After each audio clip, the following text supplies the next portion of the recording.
चेतमस्तु विद्विषावहै। ॐ शान्ति शान्ति शान्तिः। हरि ओम्. Yes. Should I start, Maharaji? Yes, yes. Okay. Conversations and dialogues. Swami Shishya Sangvad, chapter 10, 11, 12, and 13. Chapter 10. Here the discussion with Swamiji is about the magazine Udbodhan, about how articles are to be written, and then putting these ideas into action. Speaking about Udbodhan, Swamiji says, we must mold ideas, language, and everything of this magazine in a new fashion.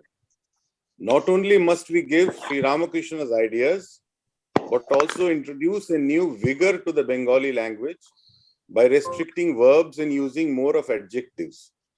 Write them this way and show me before printing in Udbodhan.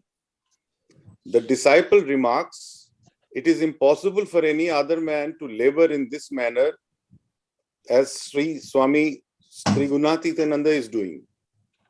Swamiji replies to that, do you think these sannyasi children of Sri Ramakrishna are born to simply sit under trees lighting dhuni fire? Swami Trigunatityananda sacrificed his spiritual practices, and householders will have to show similar determination. Disciple asks, why is a sannyasi in ochre cloth going door to door? Why? Swamiji replies, to increase the circulation of the magazine so that new ideas can be spread among the public in the country. Such work is not inferior to devotional practices. It is not for making money. The proceeds will go for opening monasteries and homes of service at different places. Disciple says, even then, all will not be able to appreciate the spirit. Swamiji replies, what if they cannot? We do not take up any work with an eye on criticism. I have a mind to make the paper self-supporting first, then set you up as its editor. Continuing, Swamiji says, give the public positive ideas only. In language, literature, poetry, arts, etc., do not point out mistakes, but make their thoughts better. Never hate anybody, because it is hatred for one another that has brought about degradation. First, we have to raise the Hindu race, then the world. That is why Sri Ramakrishna incarnated. He never destroyed any man's inclinations. Your history, literature, mythology, and other shastras frighten people. Therefore, a lethargy has crept into the vitals of India. Through the important moral principles of good behavior and education, we must make Chandala come up to the level of a Brahmana. Hence, we must explain to men in simple words the highest ideas of Vedas and Vedanta.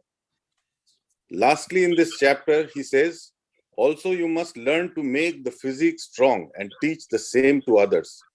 Don't you see me exercising with dumbbells even now? Walk morning and evening. Do physical labor. Next chapter, chapter 11.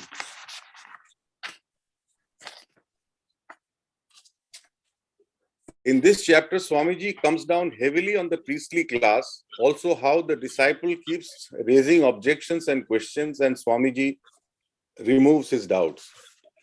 Disciple asks Swamiji why there was so much degradation in the society of the country. Swamiji replies that it is by despising lower classes for a long time. Further, he says the priest class never let the non-Brahmin class read Vedas and Vedanta, not even touch them. The Brahmins, through selfishness, monopolized all religious books and always kept sanction and prohibition in their own hands. By repeatedly calling them low and vile, hypnotized them into thinking they were really like that. But now these classes are slowly rousing themselves. With the spread of Western education, the tricks of the Brahmins are getting exposed. Brahmins took to gross immorality and oppression, introducing non-Vedic, immoral and unreasonable doctrines. And due to these, the fruits of slavery over the last 1,000 years, the masses have been suffering. Local usages have been guiding the society and women, which are condemned in Shrutis and Smritis. So Vedas must be reintroduced in the society. On being asked by the disciple how it is possible, Swamiji said by making some additions and alterations in the ancient Vedic laws to suit the needs of time and codify them. This disciple says, isn't Manu's system being followed everywhere? Swamiji says, nothing like that. Vamachara of Tantras has also entered the marrow of Brahmins. Even Vaishnavism is full of it. How to do it? Ask the disciple again. Swamiji admonishingly says, you have well nigh thrown the country into the ruin by saying impossible, impossible. What can not human effort achieve? Disciple says, only by birth of sages like Manu, Yajnavalkya, it is possible. Swamiji thunderingly says, we ourselves can be sages even greater than them. Disciple says, but sir, who will listen to us? Swamiji replies, by practicing what you preach. Just saying shlokas like parrot, not one will listen. There has to be action. Please guide, says the disciple. All the Shastra you have read, keep their basics and essentials intact and supplement with thoughts suited to the times. Write it out and I will revise it. Arise, arise. Apply yourself, heart and soul. What will you do with wealth and fame? It is transitory. I don't care for mukti. My mission is to arouse you all. I am ready to undergo 100,000 words to train a single man. When disciple says the work is so vast and death will soon come, Swamiji says, death is inevitable. Yes. Is it not better to die like heroes than stocks and stones? Better to wear out than to rust out. Swamiji's famous slok, Muhurtam Jwalitam Shreya Natu Dhumayate Chiram. My vow of life is to think of your welfare, and the day the vow is fulfilled, I shall leave this body. Lastly, in this chapter, Swamiji asked the disciples to live in the mud. Going back to worldly people will again pollute your mind. Can't you live here for good? Disciple remains quiet. Chapter 12. In this chapter, Swamiji talks of the essence of Karma Yoga. The Belur Mutt is under construction and Swamiji is walking the grounds with the disciple and saying how in course of time many sadhus and sannyasis will come here. Meditating under the bilva tree is very good to awaken religious instincts. To this, the disciple said, on being asked by Swamiji if it matters about auspiciousness of place and time to those devoted to discrimination of self and non-self, Swamiji replies that such a state is not needed for those established in Atman, but for the rest, it matters. Regarding methods of spiritual work, the work involved itself has no power, but it itself unveils the knowledge. Such work has to be done without eye to results, which leads to the purification of the mind. The disciple immediately says, if fruits of work are renounced, why should one be induced to work? Swamiji replies, one cannot help doing some kind of work, and if it has to be done, then it might as well be Karma Yoga, which will lead to realization of the Atman. But mere work leads to more work, leading to rounds of birth and death. One day he finally starts questioning himself about the end of such work. When the aspirant finds that work with motive brings no happiness, then he renounces them.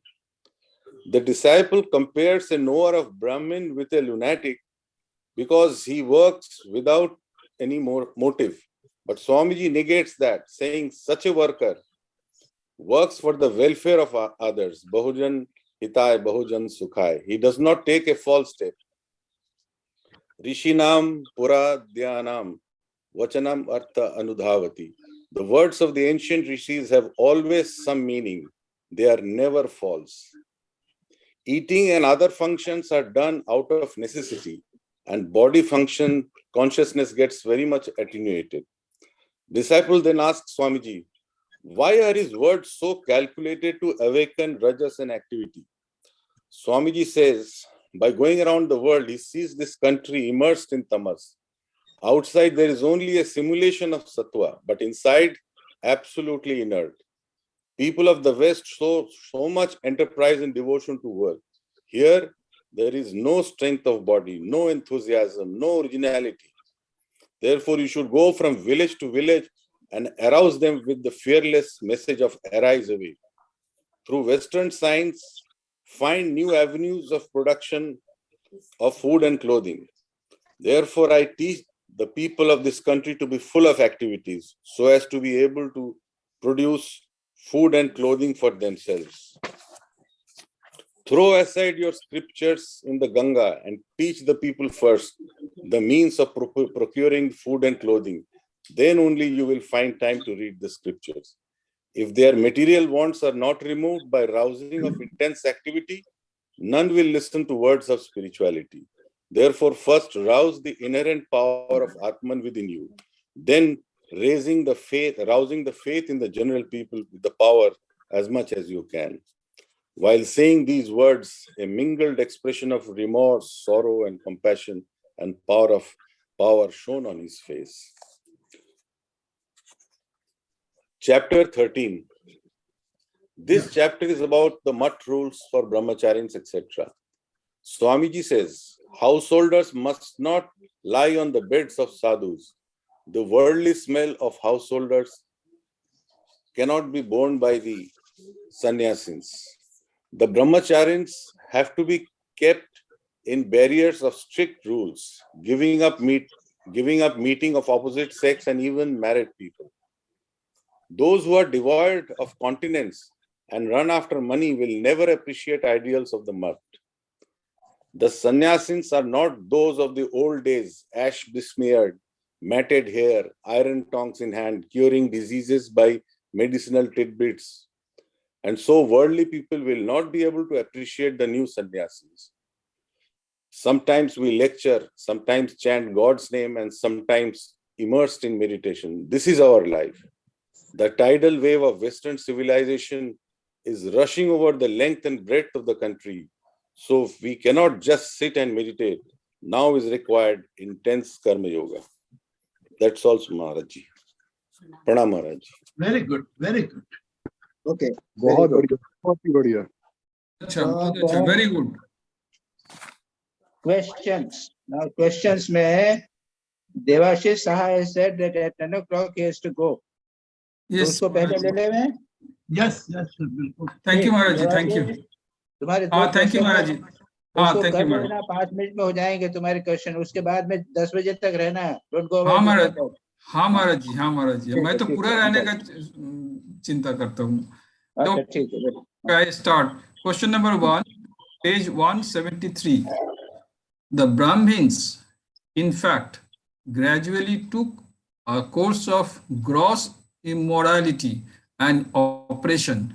Through selfishness, they introduced a large of strange non-Vedic, immoral and unreasonable doctrines simply to keep intact their own prestige, and the fruits of that they are reaping forthwith. Now my question is, what are the gross immorality and oppression Swamiji is talking about? What are the large number of strange non-Vedic, immoral and unreasonable doctrines simply to keep intact their own prestige? Now, firstly, I don't know all those details, but they are horrible. You know, priestcraft, Swami ji शुरू में भी कहते हैं, ये ब्राह्मण सब बाद में priestcraft हो गए थे. और याद रखिए वो इतना डिग्रेड हो जाता है. ये जो बुद्धिज्म और जैनिज्म ये दो रिवोल्ट हुए हैं ना, ये क्षत्रिय रिवोल्ट हैं.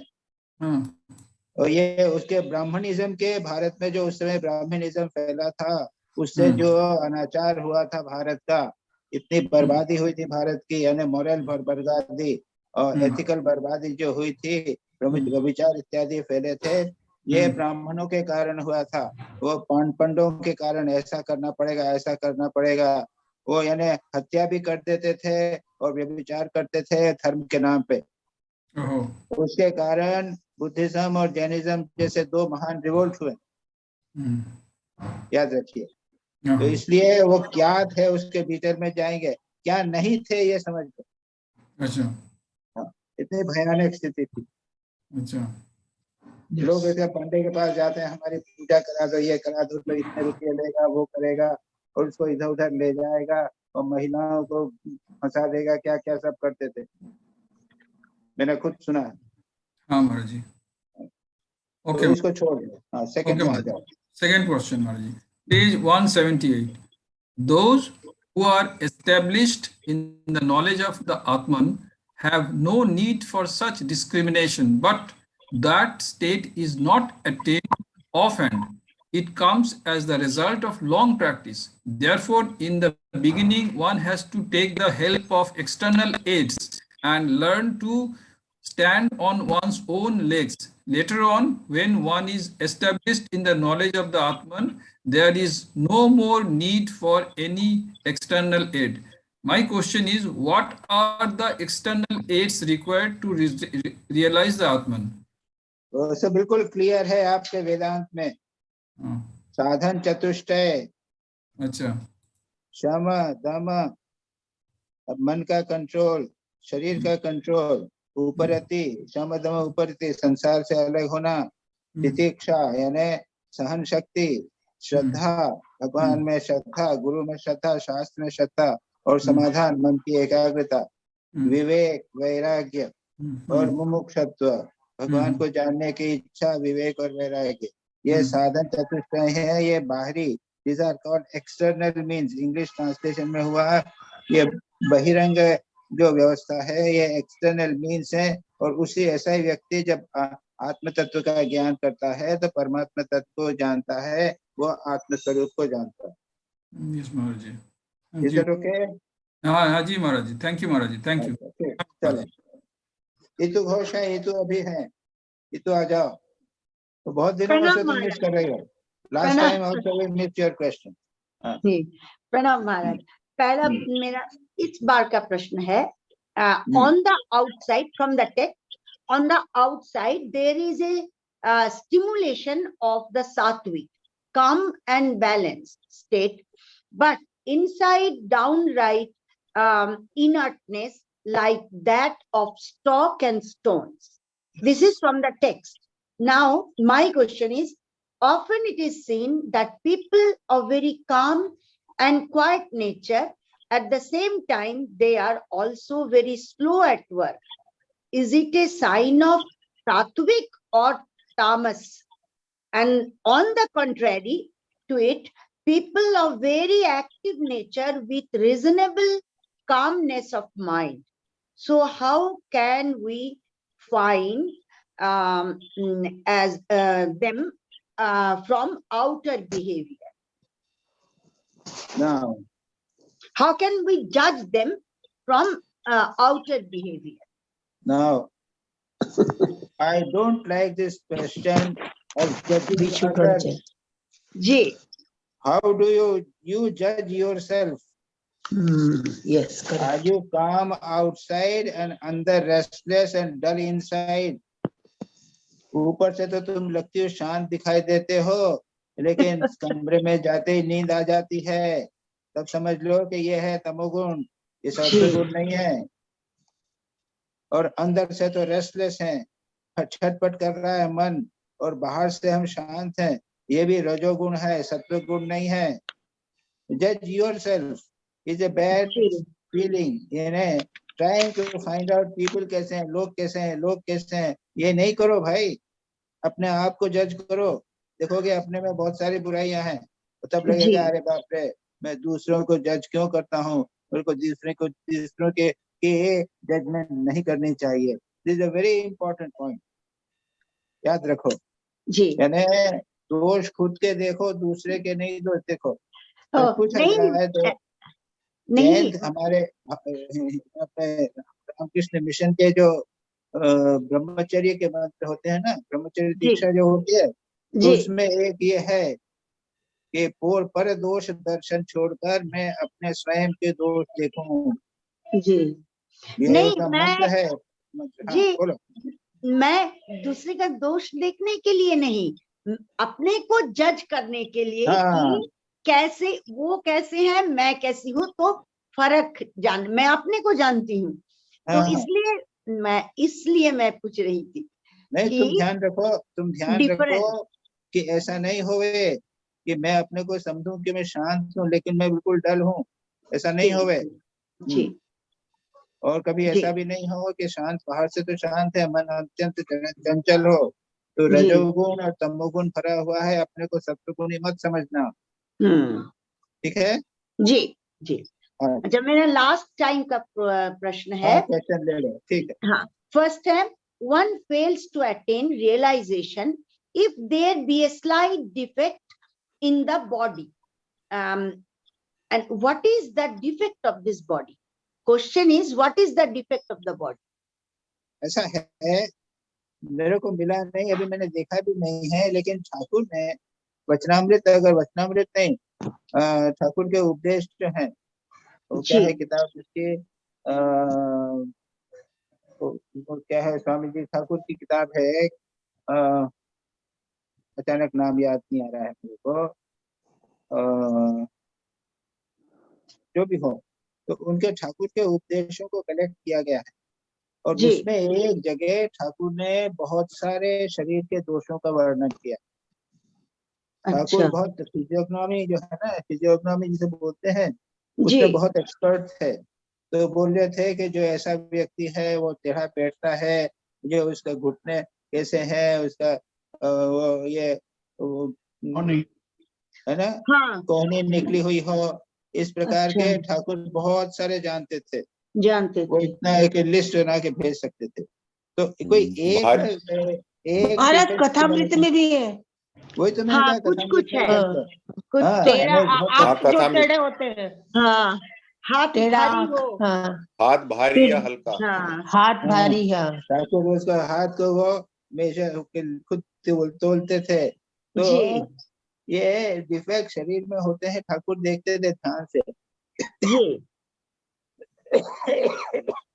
अच्छा, ये डिफेक्ट। तो कैसे आप कहना मुश्किल है, लेकिन जी ऐसा है कि जो आपको सीधे बैठने में दिक्कत होवे, कमर में पीठ में कुछ तकलीफ होवे, आप सीधे बिल्कुल बैठ नहीं सको, इस प्रकार के होवे, जो जिसके कारण और शरीर में कहीं एक प्रकार का दर्द बना रहे, तो सब समय मन उसी में दर्द में लगा रहे, ध्यान नहीं कर जी सको, इस प्रकार का हो सकता है। लेकिन उसको इतना महत्व देने की जरूरत नहीं है। जी आप अपने काम में चले जाइए, जो कुछ न कुछ तो होता रहेगा, शरीर में कुछ होता ही रहेगा। जी एक सीधे बैठने की अगर चेष्टा कीजिए, और आजकल तो जमाना तो सब पूरे हो गए, हम लोग और जमाना सब कुर्सी में बैठने का आ गया है। तो इसमें है तो थोड़ा सा डिफेक्ट भी, अगर कमर में डिफेक्ट हो तो भी चल जाता। तो जी स्वामी ठाकुर ये महाराज यहाँ पे क्या, किसका किसे कह रहे हैं, किसका कह रहे हैं, ये कहना बड़ा मुश्किल। जी जो स्वामी जी ने ज्यादा बात स्पष्ट- करते हैं, जी हैं? जो ज्यादा बकबक करते हैं वो भी खराब आदत है। मैंने वो शरीर का बॉडी की डिफेक्ट मुख है हल्सा, हाँ मुख बॉडी की हल्सा, डिफेक्ट हाँ और ठाकुर ही कहते स्किन हैं। की भी होता है, जिसका स्किन होता है ना, हाँ स्पिन जी का भी होता है, वो अच्छा लक्षण नहीं है, लेकिन शारदानंद जी को तो स्पिन था, हाँ। और फिर भी वो संत हो गए, बड़े संत। नहीं महाराज, मैं बोल रही मुख हल्सा, मैं से बहुत ज्यादा बात करना। अरे हाँ, लेकिन वो जो है वो शारीरिक लक्षण नहीं, वो मानसिक लक्षण है, मन का लक्षण है। यहाँ हाँ पे पूरे शारीरिक की बात हो रही है। हाँ, ठीक। अच्छा, मेरा दूसरा प्रश्न है, hence the shastras and mantras and such other things are only relatively and not absolutely true.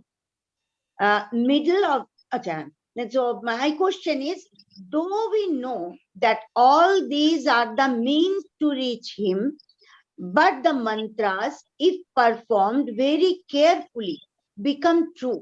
So how far it can be explained? I don't understand, क्या प्रश्न है तुम्हारा? मतलब हाँ, डिपेंड्स अपॉन अब किस प्रकार से तुम मंत्र जप कर रहे हो, इसके ऊपर निर्भर करता है।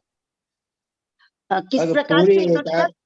एकाग्रता से तद जपः तद अर्थ भावनम, उस तरह से अगर मंत्र सही। करते हो तो जी। तुम्हारा लाभ होगा, उसमें कोई बाधा नहीं बनेगी। तो ये अच्छा, जब है, ये प्रत्येक वो मंत्र और तंत्र अपने आप में अच्छे और बुरे नहीं है, जो व्यक्ति करता है उसके ऊपर निर्भर करते हैं। अच्छा। हाँ, ये बात है, जी important बात, जी। relative और बात है। जी, और मेरा थर्ड क्वेश्चन है, on the page number 20 and 21 at the footnote there is a story. There is a story as once a Brahmin करके कोई story है. हाँ हाँ हाँ, So please explain the substance hidden in this story. वो उसमें उन्होंने क्या कहा है, उसपे घटना, जब घटना बताते हैं, क्या है कि एक मोची को एक ब्राह्मण सजा के बैठा दिया था। अच्छा। मोची को कह रहे तो काम करना है, थोड़ा यही काम कर, क्या करना है, तो चुपचाप यहाँ पे ब्राह्मण कपड़े पहना दिए, यज्ञोपवीत लगा दिया, चुपचाप यहाँ बैठ, ऐसा कर और कुछ नहीं कर। अच्छा ठीक है, कुछ कहा किस कारण से बोल बताएगा उसका। इतने में एक आदमी आया और उसने कहा ये काम करते, वो काम करते, वो कुछ बोला नहीं वो। तो उसने कहा अरे पागल, क्या तो मोची है जो इस प्रकार का अगर बात नहीं करता। तो चिल्लाया, अरे बाप रे, इन्होंने मेरे को पहचान ली। अच्छा। तो कहते हैं ऊपर स्वामी जी ने जो ओरिजिनल में कहा है कि अविद्या ये है, अगर अविद्या को आप पहचान लो, माया को पहचान लो, तो माया भाग जाती है, माया गायब हो जाती है। ये बता, अब पढ़ो, पढ़ा ना उसको, किया नहीं, पढ़ा कि नहीं पढ़ा, यही लिखा है ना ओरिजिनल में। कुछ जी। कहानी के बदले जो ओरिजिनल है उसमें यही लिखा है कि माया को अगर आप पहचान लो, पहचान हम लोग लो। संसार में पड़े हुए हैं और हम कष्ट पा रहे हैं, लेकिन अच्छा। अगर हम पहचान लें कि ये माया हाँ है तो गायब हो जाती है। और भी अच्छा। स्वामी जी कहते हैं कि जैसे अब पानी समुद्र रेगिस्तान में पानी है, जी। अब पानी की तरफ जा रहे हैं, जा रहे हैं, मिल नहीं रहा है। मिल नहीं अगर रहा है। पता चल जाए कि अरे पानी नहीं है, ये तो मरीचिका है, हाँ, हाँ, तो तो जाना उसके बंद बाद कर देंगे। वो दिखती है, लेकिन उसके बाद हम प्रलोभित नहीं हो। जी जी उसी जी। प्रकार अगर हम ठीक जान ठीक। जाएं कि ये संसार जो है ये माया है, माया है। मिथ्या है, कुछ नहीं है, तो फिर हम भले देखेंगे संसार को, लेकिन उससे प्रलोभित नहीं हो। अच्छा। और ठीक। उन्होंने स्वामी विवेकानंद के ज्ञान योग में कुछ कहानियां भी बताई है। एक शिष्य की कहानी बताई है, वो सब बहुत सारे शिष्य गुरु से सब सुनता है, उसके बाद अचानक वो जान जाता है कि अरे ये माया है, तो बस कहता है, उसके बाद में आनंद में होकर वो कहने लग जाता है कि ये सब माया है। अच्छा। तो अगर माया को हम पहचान ले कि ये माया है, ये संसार का हम्म। सार नहीं है, तो माया गायब हो जाती है। ये समझाने के लिए स्वामी जी ने कहानी जी जी। ठीक है, प्रणाम बताई। महाराज। हाँ, प्रणाम महाराज। अच्छा, शिवानी, शिवानी, हाँ, प्रणाम महाराज। हाँ, आ जाओ। हाँ, हाँ महाराज, फर्स्ट क्वेश्चन है पेज नंबर 175. हाँ, Swamiji says, if you can truly convince them and practice what you preach, then they must. If on the contrary, like an coward, you simply utter shlokas as a parrot, be a mere talker and quote authority only, without showing them in action, then who will care to listen to you?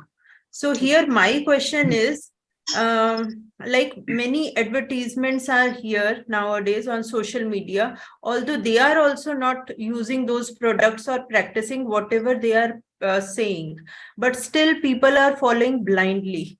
So which factor is working behind this? नहीं, वो तो अविद्या। मूर्खता है उनकी। Product अविद्या। बता दिया है, प्रोडक्ट बहुत अच्छा है, तो लोग उसको ब्लाइंडली करते हैं। उसके बाद पता चलता है कि ये तो प्रोडक्ट जो है हुक्स प्रोडक्ट था, फालतू खराब है। प्रोडक्ट था, उसका फायदा नहीं हुआ, तो इसमें क्या करना है। ये तो उन्होंने कैरेक्टर के बारे में बताया है। अगर एक साधु साधु ने एक प्रवचन करे जोर जोर से, भाइयों बहनों ये करो, अपने को बलिदान कर दो, ये कर दो, उसके जीवन में अगर बलिदान का भाव नहीं होगा, त्याग वैराग्य नहीं होगा, तो कोई नहीं सुनेगा उसकी बात। ये बात स्वामी जी कह रहे हैं। पहले उसको अपने जीवन में उतारो, तब उसके बाद बोलो, नहीं तो कोई तुम्हारी बात नहीं सुनेगा। ये बताओ। और एडवर्टाइजमेंट की बात तो बिल्कुल अलग प्रकार की है। एडवर्टाइजमेंट तो जो मर्जी में तो एडवर्टाइज करते हैं, तो उसमें क्या सत्य है कौन जाता। क्या तुम्हारा प्रश्न हुआ कि नहीं हुआ? ठीक है महाराज। मैं समझता हूँ शिवानी जी कि जब हम लोग थोड़ा बहुत रास्ते पे चलते हैं तो हम इन एडवर्टीजमेंट्स पे ध्यान ही नहीं देते हैं, और ऐसे कहने वालों की बात हमारे कानों में तो वैसे भी कोई असर डालती नहीं है। नहीं डालती, मैं वही तभी तो पूछ रही थी। फिर भी जैसे जो यंग जनरेशन है वो तो बहुत ज्यादा ब्लाइंडली फॉलो कर जाते हैं ना सारी चीजें। वो तो अब वो कहा है अब क्या करोगे कि डिस्क्रिमिनेशन नहीं हम है। तो टीवी देखते ही नहीं है। टीवी जो है वो 50% एडवर्टाइजमेंट होता है। तो हैं? एक सीरियल है उसमें हर 5 मिनट के बाद में एडवर्टाइजमेंट होता है। तो महाराज टीवी तो हम भी नहीं देखते हैं, मैं वैसे ही एक जनरल क्वेश्चन माइंड में आया उसमें था। सब जगह एडवर्टाइजमेंट के सिवा और कुछ नहीं रहता। ठीक। मुझे जो Brain समझ wash. आ रहा उसको है तो बिल्कुल वो तो छोड़ ही देना चाहिए। जी। शिवानी जी, आपका ये सवाल brain washing. तो ये समझ आ रहा है कि आप ये पूछना चाहते हैं कि कैसे बच्चों को बचाएं इससे। हाँ कह सकते हैं कि कह सकते हैं, हाँ जी। वो अलग चर्चा हो सकती है महाराज, देखेंगे। हाँ क्या मुझे बोला है? और बच्चों को बताना, बच्चों को धीरे धीरे समझाना पड़ेगा क्या करें। क्योंकि जो भी बच्चा देखेगा तो पापा से बोलेगा पापा ये लेके आना, पापा ये लेके आना। उसको तो जो भी मिलता है, जो भी जरा सी भी बात होती है तो पापा ये चाहिए ये चाहिए। ये बड़ा मुश्किल है आज के जमाने। आज के जमाने के पहले जमाने में भी यही। ठीक है महाराज। चलो दूसरा। हाँ हाँ next question, page number 176. Even samadhi and all that appear as futile, even the sphere of Brahma with its enjoyments becomes insipid. My woe of life is to think of your welfare. The day that woe will be fulfilled, I shall leave this body and make a straight run up. So, Maharaj, I also feel the same thing. Instead, one should do something good for the society. So, I want that you should throw some light on this. Like, instead of sitting for samadhi and all, we should do some good work for the society. नहीं तो ये तो ठीक है, स्वामी जी ने तो Ramakrishna mission को लगा ही दिया जी। कहाँ कहाँ बैठे ध्यान कर रहे हो, चलो सेवाश्रम शुरू करो। हाँ है ना। हम्म। और स्वामी ब्रह्मानंद जी को यहाँ पे भेजा था। ब्रह्मानंद जी यहाँ आते थे, वाराणसी में रहते थे। वाराणसी में रोगी नारायण की सेवा, ये तो फेमस सेंटर है इसी का, है ना। सेवा का ही तो सेंटर है बनारस। और ब्रह्मानंद जी आके रहते थे। और ब्रह्मानंद जी सबसे पूछते थे तुम्हारा ध्यान जब कैसे चल रहा है। वो नहीं बोलते थे सेवा कैसे चल रही है। वो कह रहे देते थे बिना ध्यान जप के सेवा नहीं होती। तो रोगी दिखने लग जाता है, नारायण नहीं दिखेगा। जब तक मन ध्यान नहीं होगा, unless you are trained to do service, you will not be able to do service. मन शांत होना चाहिए, एकाग्र होना चाहिए। आधा मन भगवान में रखो और आधे मन से संसार के काम करो, स्वामी ब्रह्मानंद जी ने कहा है।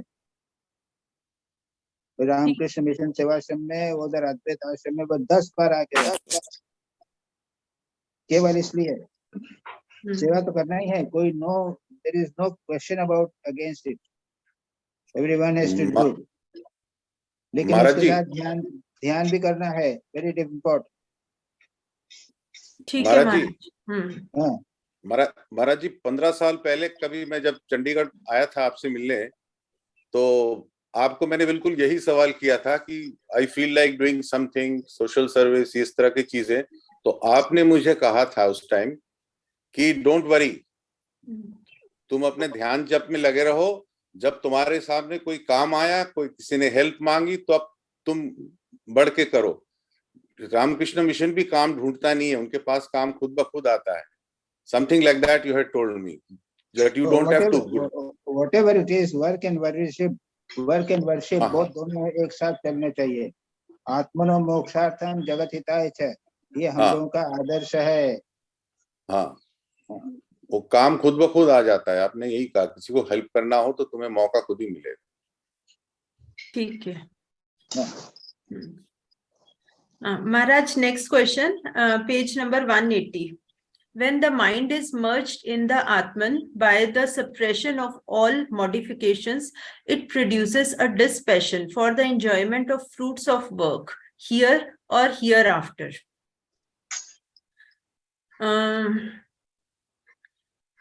There remains no desire in the mind for any enjoyment here or after death in any heavenly sphere. There is no action and interaction of desires in the mind. So Maharaj, my question is, whatever they have mentioned here, this is very higher stage, but we are not that kind of person. So, but it is happening with me also. So why is it so? My question is. नहीं, तुम्हारा ये question है कि यदि आपको अच्छा क्या हो, पहले शुरू में कहा ना, अगर अपने आप डिस्पेशन आती है, नहीं तो तुम बोलते dispassion for the enjoyment of fruits of work. हाँ ठीक है. So this is happening with me also. मतलब ठीक है, काम कर रहे हैं, but there is no desire for the fruits and the enjoyment and other things. नहीं तो उसमें क्वेश्चन क्या? नहीं, वैसे ही पूछ रही हूँ क्योंकि वो तो बहुत हायर स्टेज बोली है ना. When the mind is merged in the Atman. ऐसा है कि जो विवेक वैराग्य से, साधु संग से, याद रखिए, विवेक से, वैराग्य से, साधु संग से, पुस्तकों को पढ़ने से, आध्यात्मिक जीवन सच्चरित्र पढ़ने की किताबें पढ़ने से, शास्त्र पढ़ने से भी तो डिस्पेशन आता है. वो तो आत्मा का साक्षात्कार करने से डिस्पेशन आता है. ये किताब वहां लिखा हुआ है ना, है ना, तुम्हारे उसमें जो लिखा हुआ है ना, आत्मा का साक्षात्कार करने से डिस्पेशन आता है जी. लेकिन डिस्पेशन जो है वो साधु संग से, सत्साहित्य का अध्ययन करने से, विवेक वैराग्य से, इससे भी तो डिस्पेशन आता है. तो प्रोसेस है ना. विचार करोगे तो तुमको विवेक के द्वारा डिस्पेशन आएगा. तो उसमें क्या दिक्कत है? What is the question? चलो next. Maharaj, next question, last page number 182. If their material wants are not removed by the rousing of intense activity, none will listen to words of spirituality. Therefore, I say, first rouse the inherent power of Atman within you, then rousing the faith of the general people in that power as much as you can. Teach them first of all to make provision for food and then teach them religion. There is no time to sit idle. Who knows when death will overtake one? But my question is, sometimes it takes whole life for fulfilling all these material wants. Then what can be done? तुम्हारे पास क्या 10-12 लोग हैं, उनकी material wants कभी पूरी नहीं होगी. हाँ. तो यहाँ पे स्वामी जी ने कहा ना कि उनको also you tell them religion. बोला कि नहीं बोला यहाँ पे? जी. उनको धर्म भी सिखाओ. तो ये भी कहा कि तुम्हारी मटेरियल वांट नहीं होगी. वो तो एक छोटे झोपड़ी से काम नहीं चलता. बड़ा मकान चाहिए. बड़ा मकान हो जाएगा तो फिर ऊंचा और हाँ, कई लोगों की वो आदत ही रहती है आगे आगे कुछ. फिर क्या करोगे उसमें? ये बिल्कुल नहीं संसार की बातें हैं ये. तो संसार में तुम ज्यादा पढ़ी हो. तुम्हारे जितने क्वेश्चन है ना आज सब संसार के क्वेश्चन. हाँ ठीक है महाराज. तेरा थोड़ा सा ध्यान, जब विचार विवेक जरा ज्यादा करो तो पढ़ाई श्रद्धा ज्यादा करो तो. That's all Maharaj. Thank you. ठीक है दिलीप भाई. जी महाराज जी प्रणाम. हाँ महाराज जी, मेरा पहला क्वेश्चन है on the page number 168 front page. Here, for instance, Trigona Tita ji has given up his spiritual practices, his meditation and everything to carry out my orders and has set himself to work. Is it a Karma Yoga? why not to say it's a Maya? देखो, हाँ ये जो class हो रही है ना हम लोगों की, जी जी ये भी माया है। जी तो ये जितनी चीजें हैं ना संसार की, सब माया हैं। इसको दो में डिवाइड कर दिया, एक विद्या माया और एक अविद्या माया। yes एक अविद्या माया जो संसार में बांधती है, कामनी कांचन में बांधती है, नाम यश में फंसाती है, वो हो गई अविद्या माया। जी और यह जो है ये विद्या माया है। हाँ, याद रखिए, ये सारा संसार ही माया ही है, माया ही है, याद रखना। जी तो ये जो संसारी लोग जो हैं, जो माया की बात करते हैं, वो भी संसार में तो फंसे हुए हैं, लेकिन हाँ माया माया करते हैं। ऐसा होगा नहीं, समझे? तो इसलिए है कि कोई सेवा कर रहा है ना, ये भी सभी माया है। कोई सेवा कर रहा है तो कहते हैं अरे ये बड़ी माया में फंसा हुआ है, बेचारा सेवा कर रहा है, अरे बड़ी माया में फंसा हुआ है। और जो बोलने वाले हैं ना, वो उससे भी बड़ी माया में फंसे हुए हैं, कमेंट करते हैं, लेकिन वो बड़ी माया में फंसे हुए। तो भाई माया सब है, ध्यान रखो। अगर आप सावधान है तो ठीक है, नहीं तो माया ही माया। इसलिए मैंने कहा विद्या माया, अविद्या माया। विद्या माया बराबर। अच्छा महाराज जी, जस्ट बाय द वे, यदि हम ये संडे के बाद मंडे से ये सोचते हैं कि अब संडे कब आएगा और ये क्लास कब शुरू होगी, तो ये माया, वो विद्या विद्या अभी तक तो विद्या माया है। विद्या माया। ये तो विद्या माया में आएगी ना, ये विद्या माया। राइट। अगर अगर सुनो, अगर नहीं सोचोगे ना, हाँ तो स्टॉक की अविद्या। बात सोचोगे, लॉ की बात सोचोगे। हाँ वो बिल्कुल जी महाराज जी, ये महाराज जी मेरा दूसरा सवाल है, our object is to do good to humanity. Does it mean any work done in the betterment of humanity is permissible to reach to the Almighty? If so, then what about these politicians? So also of big NGOs and donors like Bill Gates, Rockefeller, and many others, who says they are doing for the good of the man and humanity. But they are not doing good for reaching human भगवान Almighty को पाने के लिए थोड़ी करते हैं वो। महाराज जी ये ऊपर से जो लिखा है एक sentence, our object is to do good to the humanity, ये स्वामी जी का, यस ठीक है। तो ये जो एनजीओ भी करते हैं वो भी तो गरीबों की नहीं, सेवा। नहीं, ये स्वामी जी जो कह रहे हैं, ये अपने शिष्यों से कह रहे हैं, शरद चंद्र से बोलते हैं। हाँ और ये सब जानते हैं कि जो स्वामी जी लोग करते हैं, सेवा कर रहे हैं, वो आत्म साक्षात्कार के लिए कर रहे हैं।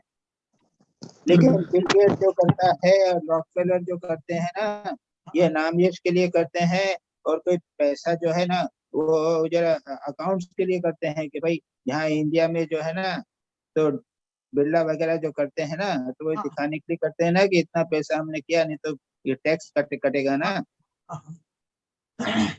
तो वो तो टैक्स बचाने के लिए सेवा करते हैं, तो उनको भगवान के दर्शन थोड़ी होंगे। महाराज जी एक छोटा सा सवाल है इसमें, मेरा बहुत छोटा सा सवाल, कि आप बिल्कुल सही कह रहे हैं कि ये बिल गेट्स या रॉकफेलर ने या इन लोगों ने किया है, वो खुद टैक्स बचाने के लिए करते या अपने नाम यश के लिए करते, पर इनके इस करने से पब्लिक का भला होता है। यदि रामकृष्ण मिशन को बिल गेट्स ने $100 करोड़ का डोनेशन दिया तो उससे चैरिटी हो रही है, गरीबों का रामकृष्ण मिशन भला कर रहे हैं। तो क्या ये भला करने के अंदर माध्यम जब रॉकफेलर बना है तो उसको ईश्वर प्राप्ति या ईश्वर के वहां स्थान नहीं मिलेगा क्या? क्यों मिलेगा? उसको तो ईश्वर के लिए कर नहीं रहा है वो, पर वो माध्यम बना दूसरों का भला करने। उसको नाम हो गया उसका। अच्छा, उसको नाम मिल गया तो। और जब वो बहुत परेशान और दुखी थे तो वो दुख से भी, चिंता से भी उनको राहत मिल गई थी, वो सामान्य जीवन जीने लगे थे। नहीं तो ये चैरिटी करने से हमारा फायदा कुछ नहीं होगा ईश्वर की तरफ। नहीं, तुम्हारा दिलीप भाई का होगा, क्योंकि दिलीप भाई भगवान के लिए कर रहे हैं। नहीं, एक महाराज जी वो दिलीप भाई भगवान के लिए कर रहे हैं, उसका होगा। अच्छा जी जी बिल महाराज, गेट भगवान के लिए नहीं कर रहा है, इसलिए नहीं होगा। ओके जी महाराज जी, प्रणाम। नेक्स्ट सवाल, your history, literature, mythology, and all other shastras are simply frightening people. They are only telling them, you will go to hell, you are doomed. Is it so? Further, Vedas and Vedanta have no simple words to explain. I found they are very difficult in the comparison to the other religious books. This is page number 171. तुम्हारा प्रश्न ठीक है, बिल्कुल समझ गया तुम्हारी बात। ये वेद वेदांत जो है वो बहुत कठिन है समझने में। इसी को समझाने के लिए पुराणों की बात कही गई है। तो उसमें बहुत सारी कहानियां उधर दंतवंत कहानी, फरानी करानी व करानी कहानी इतनी कर दी है, जिसके माध्यम से जो वेदों की कठिन बात है वो समझाई जाए। तो उसमें पुराणों में फिर नरक की बात भी कही देगी। तो स्वामी जी ये कह रहे हैं कि नरक की इतनी बात बता देते हैं कि बस। तो जो नरक नरक नहीं समझता है तो उसको नरक जाना भी नहीं पड़ता है जी। और दिमाग में तुम्हारे इतने नरक की बात समझ लो तो मरने के बाद तुम नरक ही जाओगे, ये भी ध्यान रखना। तो इतना है कि जो भी पुराण है उनकी अपनी सीमाएं हैं। कुछ बातें जो समझाने के लिए है वो ले लो, उपनिषदों के समझाने की बात ले लो, उठ पटांग बातें नरक की गल्प कहानी वगैरह मत लो। ओके जी जी, right. Now my next question. Swamiji gives equal and even more importance to make the physics very strong. If so, more time is consumed in it and mind is occupied in physics only. Then where is the time for spirituality? Page number 172. ओहो, तुम्हारे कितना time चला जाएगा, कितने जरा time करते हो meditation के लिए बाबा। तुम्हें टाइम बचेगा ही नहीं। आधा घंटा टाइम बचा है, आधा घंटा मेडिटेशन करते हो और 20 मिनट अगर एक्सरसाइज करोगे तो वो आधा घंटे में से 20 मिनट चला जाएगा। ऐसा है क्या तुम्हारा प्रोग्राम? मेरा तो प्रोग्राम और भी उल्टा है कि मैं 2 घंटे एक्सरसाइज करता हूँ और आधा घंटा मेडिटेशन में जाता है। ऐसा नहीं। और तुम्हारा लॉ में कितना टाइम जाता है, फलाना फलाना में सारा दिन भर का टाइम टेबल बनाओ, उसमें बेचारा एक्सरसाइज के लिए 15 मिनट का टाइम नहीं निकलेगा क्या तुमको? ये तो जरा सोचो। सारे 24 घंटे में केवल 15 मिनट थोड़ा डंबल्स कर लो। स्वामी जी कह रहे थे दंड बैठक कर लो, बस तुझे 5-10 मिनट 15 मिनट लगेगा, बस हाथ पैर उठा लो। इस उम्र में तो वो भी करना कि बहुत कठिन हो जाएगा। तो स्वामी जी ने तो बेलूर मठ में डंबल्स चालू करते थे, जिम्नाशियम शुरू किया था। हाँ, और हम जब तक उम्र थी तब तक बराबर रोज 10 मिनट 15 मिनट एक्सरसाइज करते थे। उससे हमारे को टाइम में कोई प्रॉब्लम नहीं हुई थी भाई। अरे इतना सब काम कर रहे हैं, सब कुछ करते हैं, बकवास करते हैं, न्यूज़पेपर देखते हैं, बैठे बैठे आधे घंटे खाने के लिए टाइम बर्बाद करते हैं, लेकिन 15 मिनट एक्सरसाइज करने में लगता है कि हमारा मेडिटेशन में गड़बड़ हो जाएगी। ये क्या बात है? बात करो महाराज जी। ये नोविस के लिए पूछा गया है कि जो सन्यासी के लिए यदि ये होता है तो उनका ध्यान इसमें ज्यादा जाएगा। देखो किसी का नहीं होता, किसी का नहीं होता। अच्छा। नोविस हो या सन्यासी हो, कोई टाइम नहीं बर्बाद नहीं होता, कोई मन बिगड़ता नहीं। जी जी, right Maharaj ji. My next question, Buddhism is full of Vamacharya and Swami ji has Yatishwarananda ji बूढ़ी उम्र में भी 60-65 बरस की, 70 बरस की भी उम्र मैंने खुद देखा है। वो अपने जो सेवक था उसको बोलते थे 1 2 3 4 बोलो, फिर हाथ ऊपर करते थे, नीचे करते थे, नीचे करते थे, नीचे करते थे, ऊपर करते थे। वो 15 मिनट तक छोटी छोटी एक्सरसाइज करते थे उस उम्र में भी, 70-75 बरस की। चलो हाँ Maharaj ji, next question, Buddhism is full of Vamacharya and Swami ji has compared modern Vaishnavism with Buddhism. What Swami ji has found in Vaishnavism, what is modern and ancient Vaishnavism? भाई मॉडर्न और एंशिएंट वैष्णविज्म नहीं जानता हूँ, लेकिन बहुत से संप्रदाय हैं, जैसे जैन धर्म है तो वैष्णविज्म को बहुत खराब। बाबा दिलीप भाई तुम क्या पुष्टि जी। मार्गी हो? हाँ दिलीप भाई, जी जी तुम जी पुष्टि जी मार्गी महाराज हो? ओ, वल्लभाचार्य का? जी जी अच्छा, वो हाँ तुम्हारे वल्लभ अपने अपने अपने अपने घर के पास में है वो वो एक ये कृष्ण मंदिर था ना, एक गोपाल मंदिर था ना आपके हाँ है घर के ना, पास में, हाँ जी अभी भी गोपाल है ना? मंदिर हाँ हाँ अभी भी है जी और आगे जाते हैं मस्जिद आ जाती है, उसके बीच में गोपाल हाँ मंदिर हाँ पड़ता है बिल्कुल ना वहाँ पे। बिल्कुल बिल्कुल सही वो आप हाँ, तो हमको तो दिमाग में ये बिठाया था कि उसने कभी जाना भी नहीं। हाँ, इतना भयानक बताते थे, इतना जाना नहीं वहां पे, बड़ा गंदा है। अच्छा तो ये राधा कृष्ण की लीला टीला है ना, हाँ हाँ हाँ वो औरतों के साथ लेके साधना करना, कृष्ण ने कृष्ण के राधा के साथ नाच नृत्य किया था, ये कर दिया था, तो इसको जी ना वो बहुत खराब समझा। हाँ ये मेरा कहना है। और इसका पता नहीं क्या हुआ होगा, पुष्टि मार्ग में क्या होगा, जो विचार होते होंगे, कब बाद में हुए नहीं हुए ये सब नहीं मालूम, कुछ न कुछ हुआ होता है, इसीलिए स्वामी जी यहाँ बोल रहे अच्छा जी हैं। ओके बराबर oh my next question why Swamiji says I have only said that the ancient Vedic custom must be remodeled according to the need of the society at times and passed under a new form in the land. So then a huge cry in our one corner of the country by a few politicians is correct. महाराज क्या जी क्या हाँ ये एक सवाल है बिल्कुल क्या आजकल ये क्या क्राई हो रही है? महाराज जी हाँ यदि ये मैं बताना चाहता था कि आप पेपर और इससे बिल्कुल दूर है, आज ये स्थिति हिंदुस्तान में हो गई है साल भर से है कि इन्होंने कहा है कि रामचरितमानस को खत्म करो, इसकी कुछ चौपाइयां गलत है।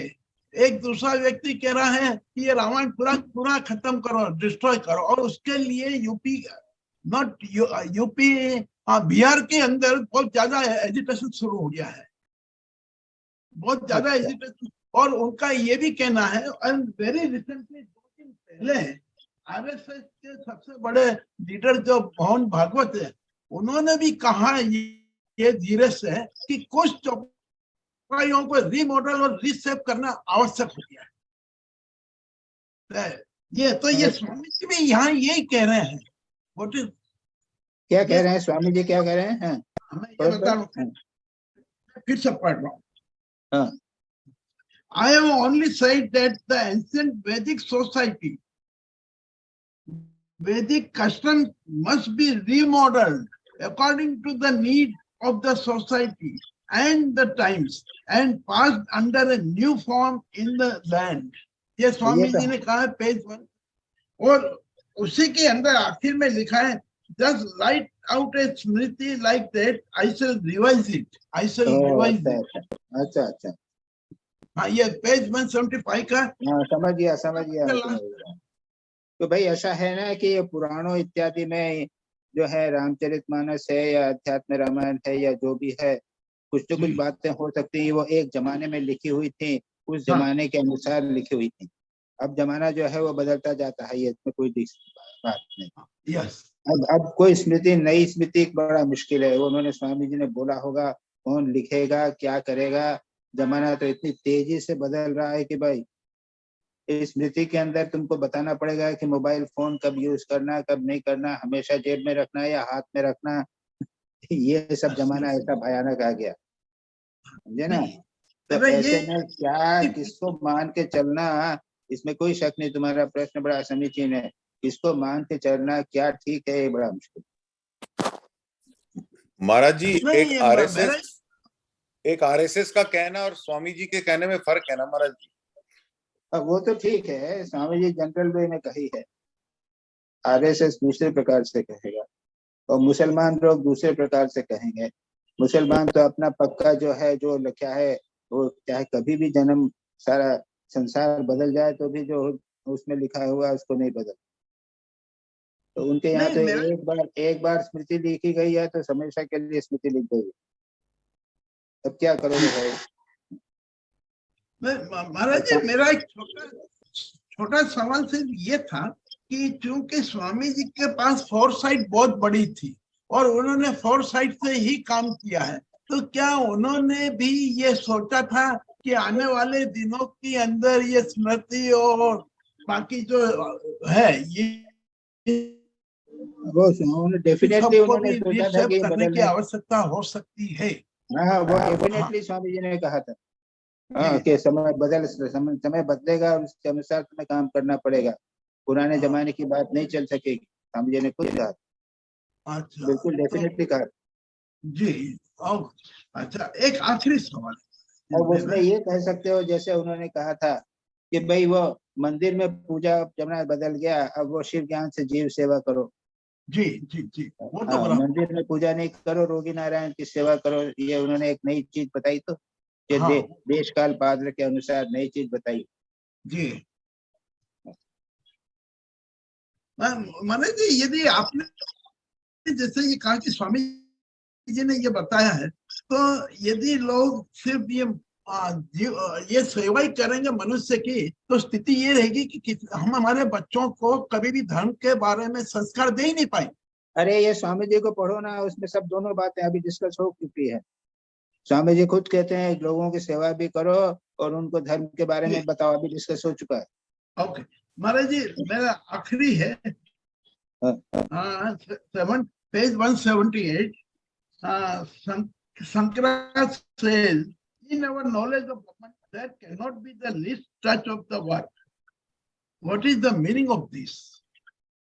ऐसा है कि ब्रह्म ज्ञान जो होगा, हाँ सब जगह ब्रह्म है जी, तो कर्म तो तभी होगा जब ब्रह्म से भिन्न कोई चीज है, जगत सत्य है तभी कर्म होगा। तो जहाँ ब्रह्म ज्ञान होता है वहां पे कर्म हो ही नहीं सकता। हाँ, पर शब्द और ब्रह्म, बाद में डिस्क्रिप्शन भी है कि अगर ब्रह्म ज्ञानी होगा, कर्म करता हुआ दिखाई देगा, तो लेकिन वो भी कहता कि मैं तो कर नहीं रहा हूँ। जी उसको जी, वो आत्मा में, ब्रह्म में ऐसा प्रतिष्ठित होता है कि वो कर्म करते हुए भी लगता है कि मैं कर्म नहीं कर रहा हूँ। शंकराचार्य जो हैं वो ब्रह्म में प्रतिष्ठित है, वो तो अद्वैत वेदांत वही कहते हैं कि ब्रह्म जहाँ पे है वहां पे कर्म नहीं हो सकता, लेकिन उन्होंने बाह्य दृष्टि से कितना कर्म किया, यस जी, कितने शास्त्र लिखे, कितना प्रवचन किया, कितना किया, सब किया। हाँ लेकिन वो जानते थे कि मैंने नहीं किया, ये तो ब्रह्म का है, ये मैं ब्रह्म हूँ, ये सब माया के जगत। अच्छा जी, राइट। चलो, बस महाराज जी, प्रणाम। अच्छा, अब आ जाओ निवेदिता। निवेदिता, पहला प्रश्न है, even if the non-Brahmins were allowed to access the Vedas and other Shastras, will they understand them? And even many Brahmins have not read our Vedas and Shastras completely and properly. Even if they have read, but they have not applied to their life properly. So Vedas and Shastras should be taught in a simple language. ये मेरा opinion दिया है। Question है, how many of us has read Shastras, and so what is our responsibility now? देखो सुनो, आजकल के जमाने में हम लोग तो खैर, हम लोग तो साधु हो गए, रामकृष्ण मिशन के हैं, हम लोग 2 साल ट्रेनिंग सेंटर में है, तो हमको उपनिषद पढ़ाए जाते हैं, हम लोग रेगुलरली शास्त्र पढ़ते हैं, उपनिषद शंकर भाष्य वगैरह सब पढ़ते हैं। तो आजकल ट्रांसलेशन अवेलेबल हो गए हैं, हिंदी इंग्लिश ट्रांसलेशन सब उपनिषद के अवेलेबल हो गए हैं, वेदों के अवेलेबल हो गए हैं।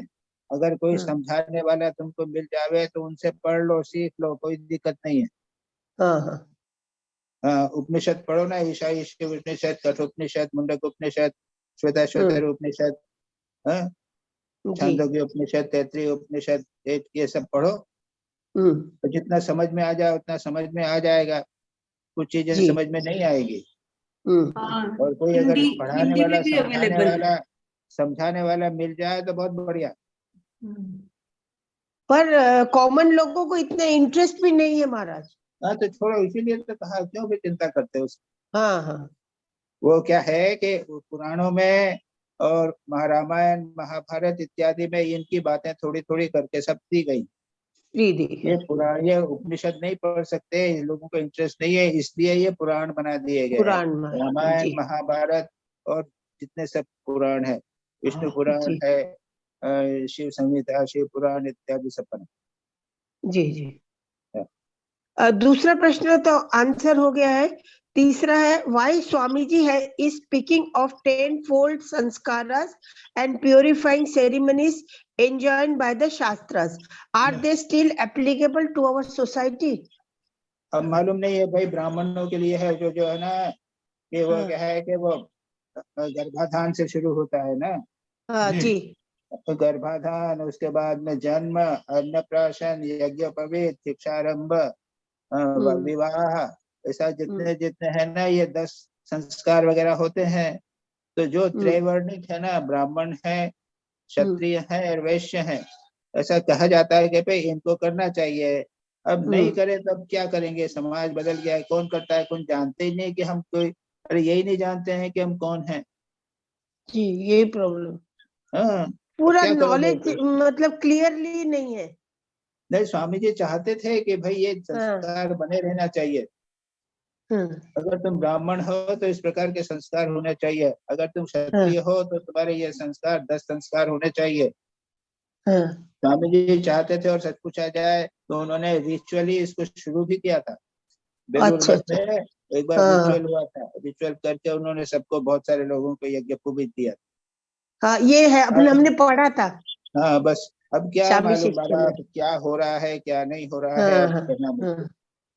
और महाराज ये प्योरिफिकेशन का कैसे, मतलब प्योरिफाइंग सेरेमनीज, अगर कुछ हुआ तो क्या है कि वो उसको जाके आचमन करो, वो करो, यज्ञोपवीत को खोल के साफ करो, फिर दूसरा यज्ञोपवीत पहनो, ऐसा सब जो होता है एक प्यूरिफाइंग सेरेमनी, उसके बाद तुम पवित्र होगा। एक मिनट महाराज जी, ये गायत्री वाले आज भी ये संस्कार करवाते हैं और काफी लोग इसके अंदर अट्रैक्ट हुए हैं। वाह, वेरी गुड, देखो ये हो गया तो प्रश्न का जवाब हुआ। ये गायत्री संप्रदाय जो है ना, ये सब पूरा यज्ञ, ये सब संस्कार कराते हैं। हाँ, कंप्लीट करवा, और वो काफी सिटी में घूम रहे हैं। और नए आई हैव सीन मेरे घर में ही कि right from the conception delivery तक के सब संस्कार करवाए गए, और ये गायत्री वाले घर जा जाके करते। महाराज हम लोग को ना रामकृष्ण मिशन का ही संस्कार पड़ गया है, अब हम दूसरों को बिल्कुल विश्वास नहीं कर सकते। नहीं, वो ये प्रश्न जो है ना रामकृष्ण मिशन से पूछ लेना।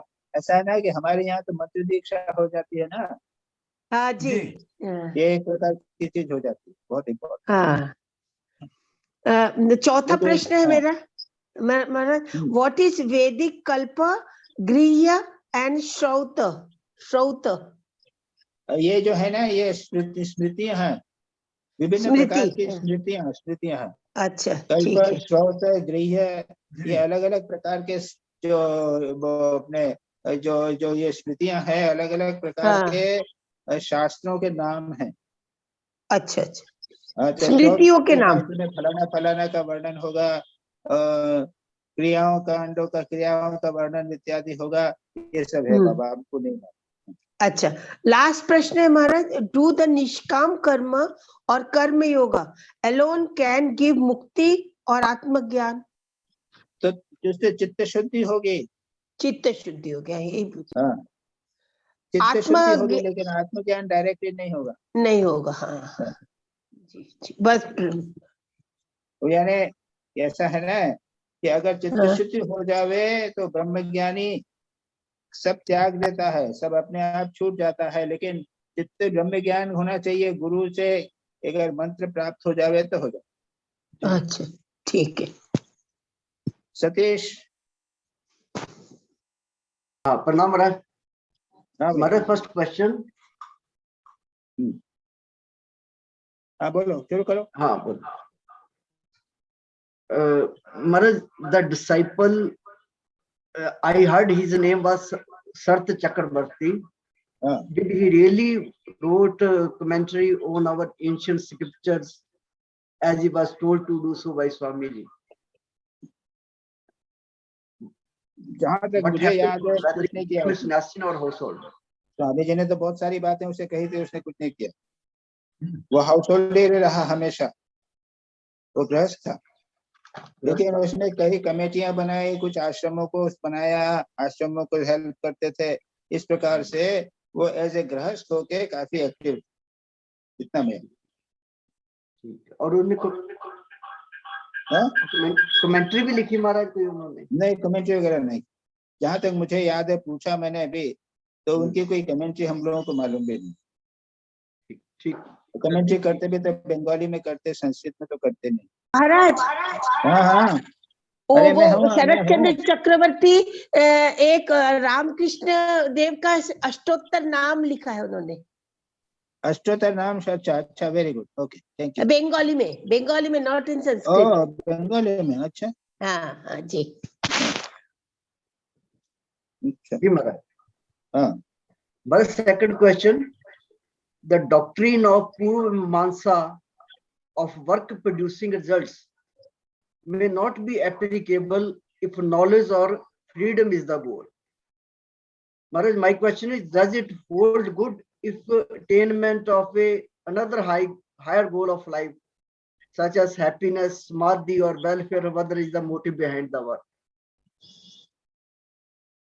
नहीं, कर्म जो है वो कर्म से जो फल मिलेगा, और मीमांसक लोग जो है वो फल के लिए करते हैं, वो निष्काम कर्म की बात थोड़ी करते हैं। अगर निष्काम कर्म करेंगे तो चित्त शुद्धि होगी, और निष्काम कर्म नहीं करेंगे तो जो कर्म का फल होगा वो प्राप्त होगा। जिस उद्देश्य होगा, मतलब गोल हायर भी तो हो सकता है ना जी, मतलब कि मे भी क्या गोल रखना चाहते हैं, वो गोल सेवा का गोल होगा, और क्या होगा? समाधि का भी हो सकता है ना, समाधि का भी हो सकता है, समाधि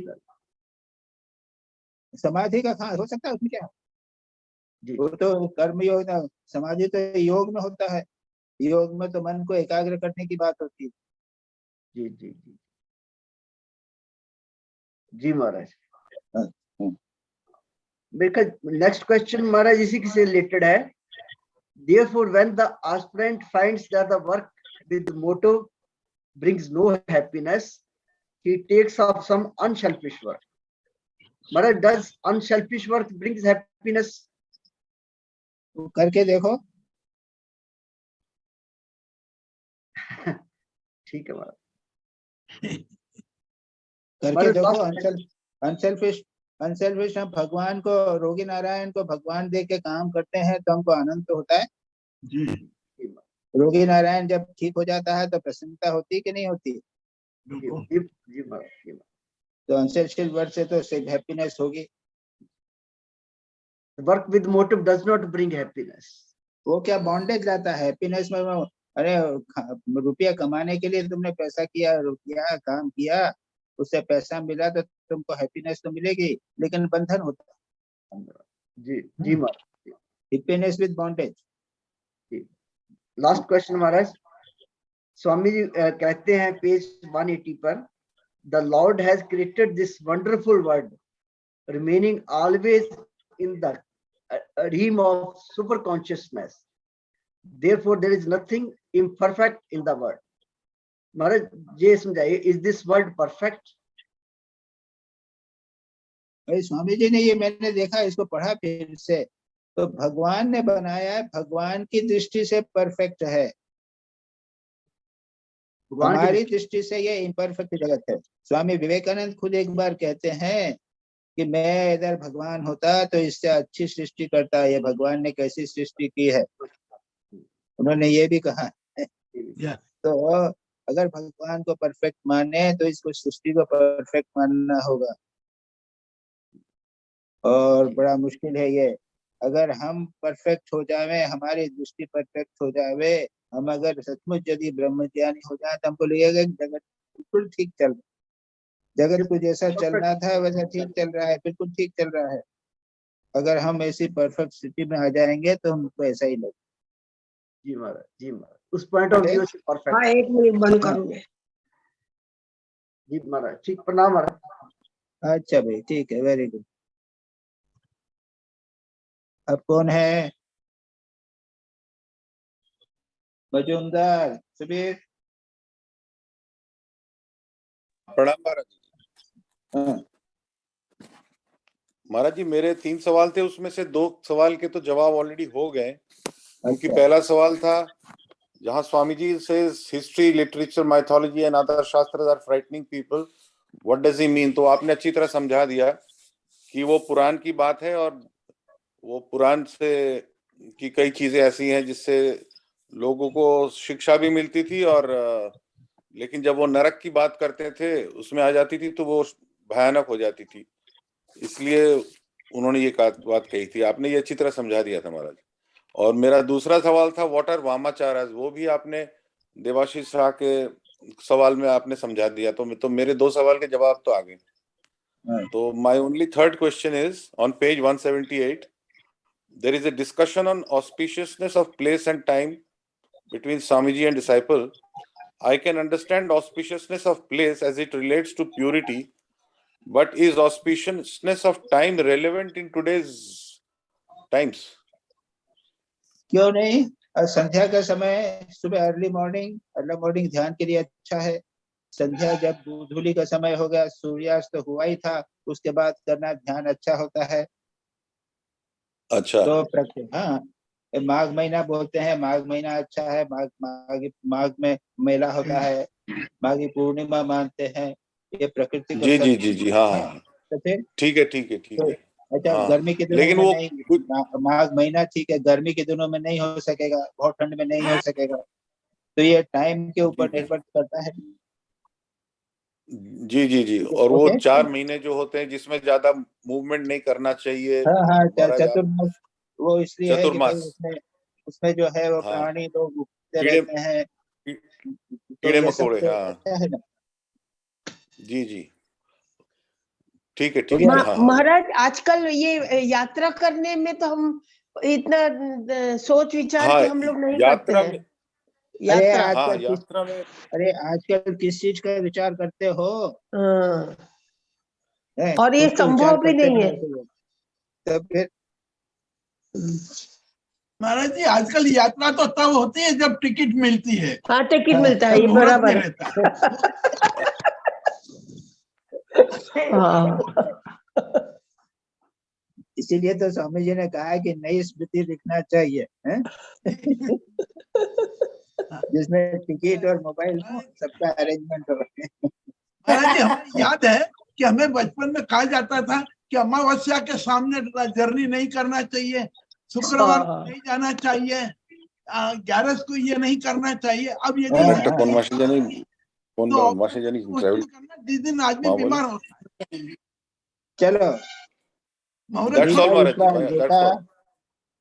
अच्छा भाई, रीता हाँ प्रणाम महाराज जी। रीता, हाँ, है रीता जी तैयार है। Pranam Swami ji. हाँ, My question is page 170, last para, second sentence. Swamiji says negative thoughts weaken men. This is very true. But how to combat these negative thoughts that one encounters nearly every day? That is the अरे, problem. We have you see, मैंने तो एक, you see, it all depends. मैंने तो अपना एक I have one experience जो मैं repeatedly कहता हूँ। मैं first year MBBS में I had only got 30% marks. Then I read Swami Vivekananda. I got such confidence that I stood first in the class. And after that, always every day reading Swami Vivekananda. Swami Vivekananda को पढ़ते पढ़ते पढ़ते आग आ जाती थी। Lecture सब Colombo to Almora पढ़ते पढ़ते पढ़ते आग आ जाती थी, पावर आ जाता था, सब एविल थॉट चले जाते हैं। पढ़ेंगे नहीं स्वामी विवेकानंद को, वचनामृत पढ़ेंगे, वचनामृत से नहीं होगा। स्वामी विवेकानंद को एवरीडे पढ़िए, विदाउट पेज, नहीं तो खाना नहीं खाना। 5 पेज स्वामी विवेकानंद का एवरीडे करो। लेक्चर सब कोलंबो टू अल्मोड़ा से शुरू करो, उसके बाद कर्म योग पढ़ो, राजयोग पढ़ो, letters of Swami Vivekananda, letters of Swami Vivekananda. बाप रे, इतना पावर आता था हमको कि बस। और ये क्या, ये तो परमानेंट बात है। स्वामी विवेकानंद, पर्सन थिंकिंग और Swami Vivekananda, there cannot be any negative thoughts. No. Swami Vivekananda के फॉलोअर्स में नेगेटिव थॉट का प्रश्न ही नहीं उठ सकता। Yes. और जो भी अपने जीवन में है ना, बुराई बुराई सोचते रहेंगे तो बुरा हो जाएगा। स्वामी जी बार बार कहते हैं ना, तुम गधे हो, तुम नालायक हो, तो जो बुराई होता है गधा नालायक। Yes, Swamiji, that is very true. Very That true is means very what? true. Again, 6 months, after 6 months, you will ask the same question. What is this? No, I won't. Okay, good. हो गया? Everyone done. All questions done. Anyone else? No. महाराज जी एक सवाल पूछे। अभी अभी दिलीप भाई, आप तो छोड़ना ही नहीं चाहते, ये बड़ा मुश्किल है। अच्छा चलो, पूछ लीजिए। महाराज जी ये सवाल ये था कि हैप्पीनेस इज अ बॉन्डेज, ये हमें समझ में नहीं आया। Happiness is, how can it be a bondage? यदि हमको भगवान के नाम लेने में हैप्पीनेस मिलती है तो ये बॉन्डेज कैसे होगी? क्योंकि जब भगवान का नाम नहीं लेंगे तब दुख होगा। यानी जहाँ हैप्पीनेस है वहाँ पे अनहैप्पीनेस भी है। तो हमने क्या हैप्पीनेस छोड़ देना चाहिए या वो भी विद्या वाली करना चाहिए? नहीं, हमारे हैप्पीनेस और अनहैप्पीनेस के परे चले जाओ। फिर सब ये जो बात हैप्पीनेस की है ना, ये रिलेटिव हैप्पीनेस की बात है। ओके जी। लेकिन एक बियॉन्ड हैप्पीनेस और अनहैप्पीनेस, एक ऐसी हैप्पीनेस है वो कभी बदलती नहीं है। हमारे स्वामी जी कहते थे, सारी साधना का उद्देश्य है उस हैप्पीनेस की स्थिति में जाना जहाँ पे न सुख है न दुख है, सदा शांत प्रसन्न आनंद का राज्य है, उसी को प्राप्त करना है। जी हमेशा हमारे स्वामी जी कहते थे, knowledge is the goal of life, not joy. Happiness. Swami ji स्पष्ट रूप से कह रहे हैं, knowledge is the goal of life, not happiness. Not happiness. तो उसका मतलब यही जो आपने बताया, यही हाँ। Go beyond both of them. हाँ, चलो करें, बंद करें। ओम शांति शांति शांति। हरि ओम तत्सत। श्री राम कृष्णार्पणमस्तु। सब